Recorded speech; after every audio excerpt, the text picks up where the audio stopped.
اے محمد صلی اللہ علیہ وسلم اپنے سر کو اٹھائیے، سل توتا مانگو عطا کیا جائے گا۔ اللہ کے نبی صلی اللہ علیہ وسلم اپنی امت کی محبت کی خاطر اگر سفارش کر دیں گے، کچھ ایسے لوگ ہوں گے، کچھ ایسی جماعتیں ہوں گی، نبی اگر سفارش کر دیں تو اللہ تبارک و تعالیٰ انہیں جنت میں داخل کر سکتا ہے۔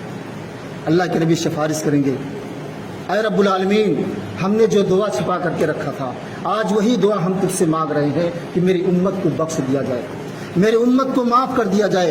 اللہ تبارک و تعالیٰ نبی کی سفارش کو قبول کریں گے اور اس جماعت کو، اس گروہ کو اللہ تبارک و تعالیٰ معاف کر دے گا، انہیں جنت میں داخل کر دے گا۔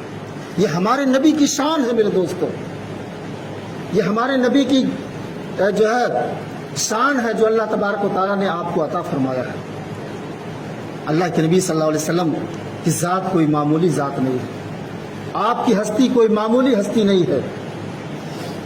جب آپ پیدا ہوئے، میں آپ کو بتلا دوں، آپ نہ دن میں پیدا ہوئے نہ رات میں پیدا ہوئے۔ اگر دن میں پیدا ہوتے تو دن کی فضیلت بڑھ جاتی، رات میں پیدا ہوتے تو رات کی افضلیت بڑھ جاتی۔ ایسے موقع پر آپ کی ولادت ہوتی ہے، نہ سورج نکلا نہ رات ظاہر ہوا، بالکل صبح کا سہانا وقت، فجر کے بعد، طلوع فجر کے بعد ہمارے نبی جناب محمد رسول اللہ صلی اللہ علیہ وسلم اپنی ماں آمنہ کے پیٹ سے جنم لیتے ہیں۔ اور اس موقع پر کیس و کسرا میں جو چراغ جلتے تھے، ان کے دربار میں جو شانتی دیا جلتا تھا، جس طریقے سے لمبنی میں وکاس میں ایک شانتی دیا جلتا ہے، چاہے طوفان آئے، آندھی آئے، لیکن وہ دیا، وہ چراغ بجھنے والا نہیں ہے۔ ایسے ہی کیس و کسرا کے دربار میں چراغ جلا کرتے تھے، چاہے کتنا بڑا آندھی، کتنا بڑا طوفان کیوں نہ آ جائے، لیکن وہ چراغ بجھتا نہیں تھا۔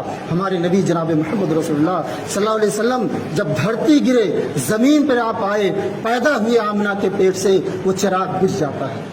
کیس و کسرا کے دربار میں جو چراغ جلتا تھا، نبی کریم جناب محمد رسول اللہ صلی اللہ علیہ وسلم کے پیدا ہوتے ہی وہ چراغ بجھ جاتا ہے، وہ چراغ ختم ہو جاتا ہے۔ آپ اتنے زیادہ خوبصورت تھے، اتنے زیادہ حسین و جمیل تھے کہ جب آمنہ نے آپ کو پیدا کیا، سب سے پہلے آپ نے دودھ سیبہ کا پیا۔ اللہ کے نبی جناب محمد رسول اللہ صلی اللہ علیہ وسلم جب پیدا ہوئے، اپنے بیٹے کو اپنے سینے سے لگایا تو ماں کے پستان سے، ماں کے سینے سے دودھ نہیں نکل رہا تھا۔ سیبہ نے اپنے سینے سے لگایا، اللہ کے نبی صلی اللہ علیہ وسلم دودھ پینے لگے۔ سیبہ ابو لہب کی لوڑی تھی، لیٹ میں جب ابو لہب کے پاس جاتی ہے، ابو لہب پوچھتا ہے کہ اے سیبہ، اے میری لوڑی، اے میری خادمہ، تو ابھی تک کہاں تھی؟ سیبہ کہتی ہے کہ میرے مالک، میرے آقا، آپ کے بھابھی آمنہ کو، آمنہ نے آج ایک ایسا بیٹا پیدا کیا ہے، جناب محمد رسول اللہ صلی اللہ علیہ وسلم پیدا ہوئے ہیں، ایک ایسے بیٹے کو جنم دیا ہے کہ بڑا ہی حسین ہے، بڑا ہی خوبصورت ہے۔ تاریخ کی کتابوں میں آتا ہے یہ ابو لہب نبی کا دشمن تھا، لیکن نبی کی پیدا ہونے پر اتنا خوش ہوا کہ بیٹھا تھا، کھڑا ہو گیا، اور ایک یمنی چادر اوڑھے ہوئے تھا۔ یمنی چادر، اور یمنی چادر کی قیمت بہت زیادہ ہوتی ہے، اس زمانے میں بہت بڑی قیمت رکھتی تھی۔ یمنی چادر اوڑھے ہوئے تھا، مارے خوشی سے اپنی لوڑی کو دے دیتا ہے، سیبہ کو دے دیتا ہے، اور ہاتھ پکڑ کر کے خانے کعبہ میں لے کے جاتا ہے۔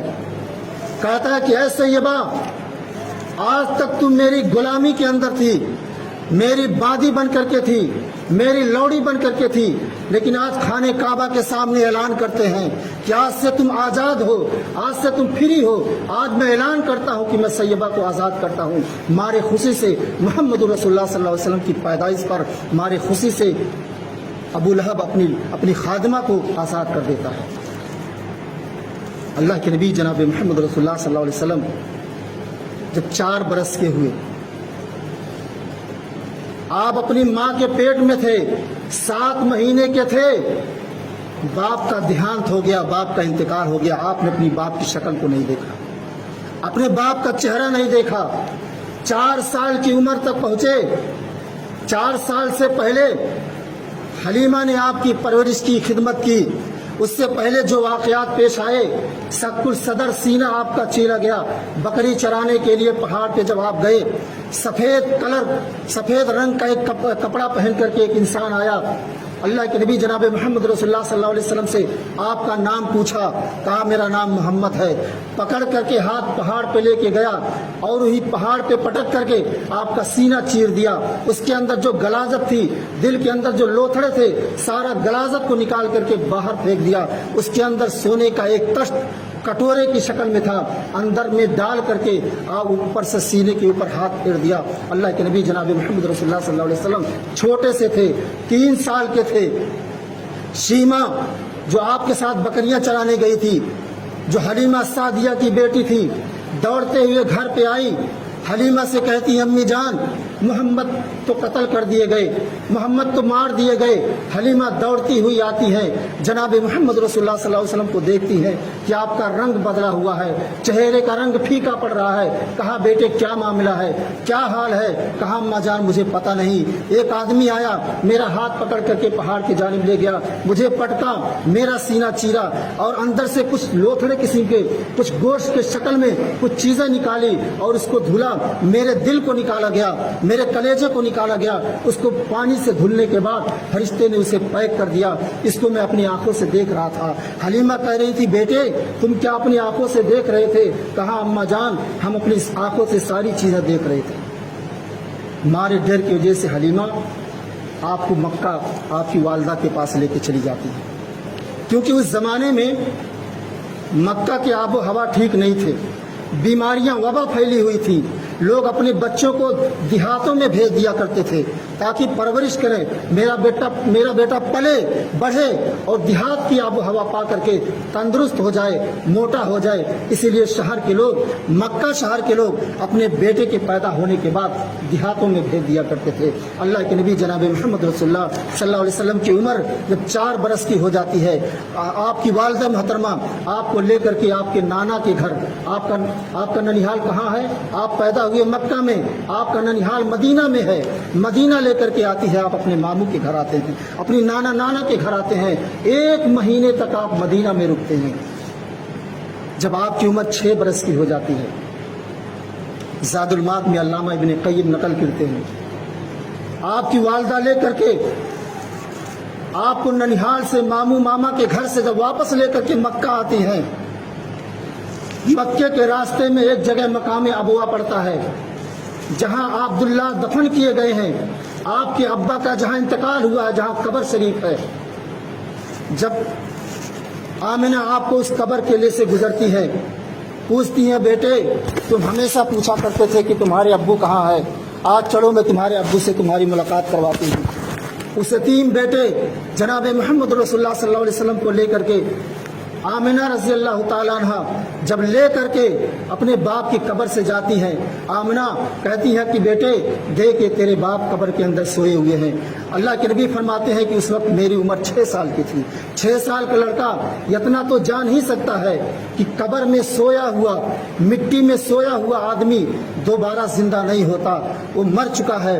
اللہ کے نبی صلی اللہ علیہ وسلم فرماتے ہیں میری عمر 6 سال کی تھی, مجھے یہ پتا تھا, لیکن میری ماں تسلی دیتی تھی کہ بیٹے جب تو بڑا ہو جائے گا تو تیرے باپ قبر سے اٹھیں گے اور تجھ سے بات کریں گے. اللہ کے نبی صلی اللہ علیہ وسلم فرماتے ہیں کہ میری ماں مجھے تسلی دے رہی تھی, اور وہاں سے جب لے کر کے ابھی 30 قدم کی دوری پر چلی تھی, میری ماں میرا ہاتھ پکڑ کر کے میرے باپ کے قبر سے ابھی 30 قدم دوری پر گئی تھی.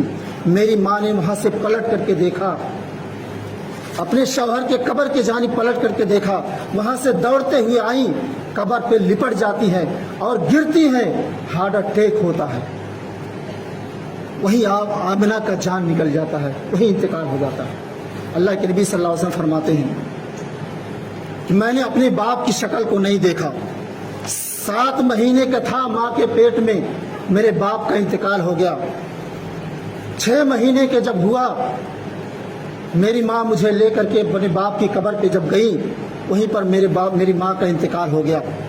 اب میں یتیم ہو گیا. میری پرورش میرے دادا ابو طالب کرنے لگے, لیکن ان کی عمر بھی بہت کافی گزر گئی تھی. جب میری عمر 8 سال کی ہوئی, 8 سال کی عمر میں میرے دادا بھی اس دنیا سے چلے گئے. اللہ کے نبی صلی اللہ علیہ وسلم 8 سال کی عمر میں اپنے دادا کے جنازے کے پیچھے پیچھے چل رہے ہیں. آپ رو رہے ہیں ہزاروں کتاب، لوگ آپ کے جانب دیکھتے ہیں، جب بھی آپ کی جانب دیکھتے ہیں کہتے ہیں تو در یتیم ہو گیا، اس کا ماں باپ بھی دنیا میں زندہ نہیں ہے، ماں بھی دنیا میں زندہ نہیں ہے، ایک دادا سہارا تھا، دادا بھی دنیا چھوڑ کر کے چلا گیا۔ ہمارے نبی جناب محمد رسول اللہ صلی اللہ علیہ وسلم در یتیم ہیں، نہ آپ کے باپ دنیا میں زندہ تھے، نہ ماں دنیا میں زندہ تھی، نہ دادا دنیا میں زندہ تھے۔ یتیمی کی زندگی ہمارے نبی نے گزاری ہے۔ مسجد نبی کے اندر ایک تاریخ میں آپ کو بتلا دوں، مسجد نبی کے اندر اللہ کے نبی